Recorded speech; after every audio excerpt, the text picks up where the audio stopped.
তো চেরি তার নতুন ডান্সিং ডল পেয়ে খুব খুশি, কিন্তু এই ডলটা যে কতক্ষণ রাখবো সেটা আমি গ্যারান্টি দিতে পারছি না।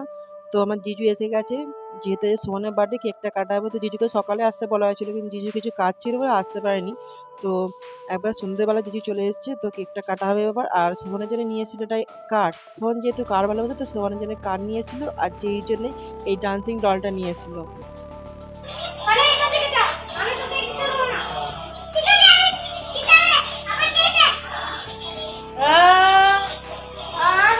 পাটি পল্টে দিয়েছি, পাটি পল্টে দিয়েছি, দেখ সিধে করো। চেরি পাপা সন্ধ্যাবেলা নিয়ে এসেছিল চিকেন সেটের ভেজিটেবিল চপ। তো বুঝতে পারছো মুখরোচক চপ জিনিস বেশিক্ষণ থাকে না, কিছুটা উঠে গিয়েছিল আর কিছুটা রয়েছিল। তো এমনিতেও বলেছিলাম কম করে নিয়ে আসতে, যেহেতু সকালে চিকেন খাওয়া হয়েছে, আবার রাত্রিবেলা চিকেন বিরিয়ানি আছে, তারপর কেক আছে। আর বাচ্চারা তো কেক খেলে অন্য কিছু খেতে চায় না। তারপরে জিজু মাজা নিয়ে এসেছিলো, ফুটি মাজা, তারপরে চিপস, কুকুরে, অনেক কিছু নিয়ে এসেছিলো। তো সেইগুলো খেতে খেতেই আর কিছু খেতে চাইবে না, ওই জন্যই বলেছিল অল্প করে নিয়ে এসো। আর মাইকের জন্য আমরা এই কেকটা চুজ করেছিলাম। প্রতিবার চলের কেক আনা হয়, তবে এবারে অন্যরকম টেস্টের কেক আনা হয়েছে। Happy birthday to you. এই কেক বার্থডেটা লিখে নেওয়া হয়নি, কত বড় 9 আমরা গেলাম 9 বছর আগে আমরা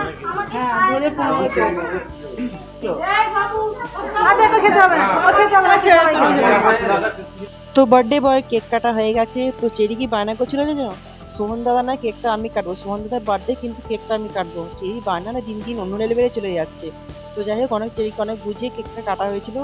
আর এই যে কেকটা কাটার পর সমস্ত পিস করে দেওয়ার দায়িত্বটা সবসময় আমার কাঁধেই পড়ে। আর চেরি কি করছে দেখ, এখন সবাই খেতে বসেছে, আর চেরি এখানে মোমবাতিটাকে গুঁড়িয়ে সমস্ত কিছু নোংরা করছে। আর চেরিকে এটা করতে দিতে হচ্ছে কেন জানো, চেরিকে না এটা করতে দিলে চেরি না সমস্ত লেগে যাচ্ছে, সমস্ত কিছু ছুঁড়ছে করছে।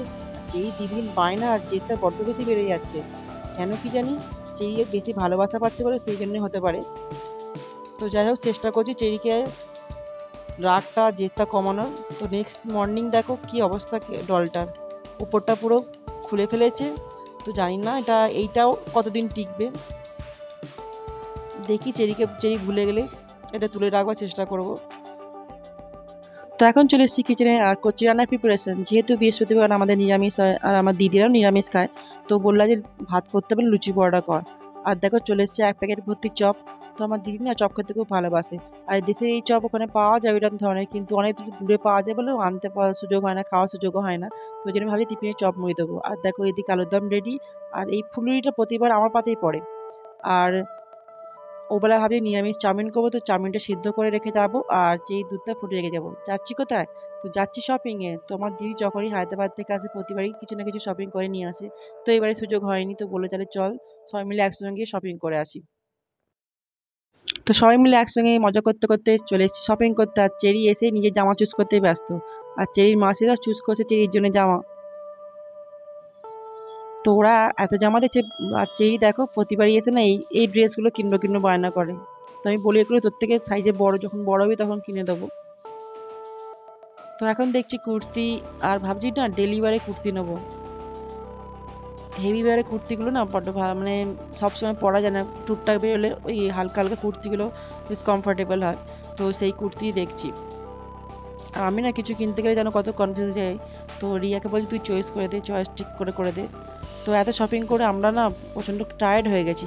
তো এখন খাচ্ছি লাস্সি।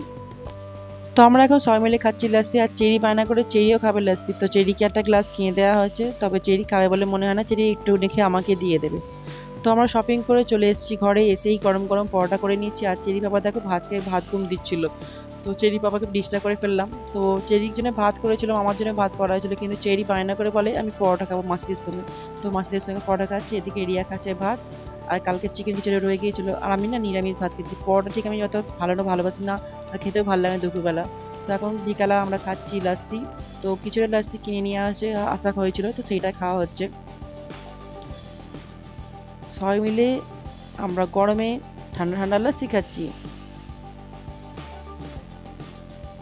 তো এখন বাজে বিকাল 5টা। তো আমার দিদি আছে বাড়ি, তো রিয়া গুছিয়ে দিচ্ছে, পুরো প্যাকিং করে দিচ্ছে। তো রিয়াকে বলি তুই আজ থাক, দিদি চলে গেলে ঘরটা এমনিতেই ফাঁকা হয়ে যাবে। তো চেরি এমনিতে খুব মানে সবাইকে মিস করবে, তো ওই জন্য বলি তুই থাক, তুই বরঞ্চ কালকে যাবি। আর রোহান ওর মাকে বলছে, তো মা তুমি আমার জামাটা নাওনি? আমার দিদি বলছে না আমি নিয়েছি। তো সেই নিয়েই কথা হচ্ছে। তো টোটো এসে গেছে, মাও চলে যাবে ওদের সঙ্গে। মা তো তোর সঙ্গে এসেছিলো, মা বলো তাহলে আমি চলে যাই তোর সঙ্গে। তবে রিয়াকে বলছি ঠিক আছে তুই থাক। তো খারাপ লাগছে, অনেক 2 দিন 3 দিন বেশ একসঙ্গে বেশ অনেক মজা করা হয়েছিল। বছরে একবারই আসার সুযোগ পায় ওরা, আবার কোনো কোনো বছর হয়তো আসতে পারে না। তো যাই হোক মনটা খারাপ হয়েছে, কিন্তু কিছু করার নেই, বাড়িতে যেতে হবে।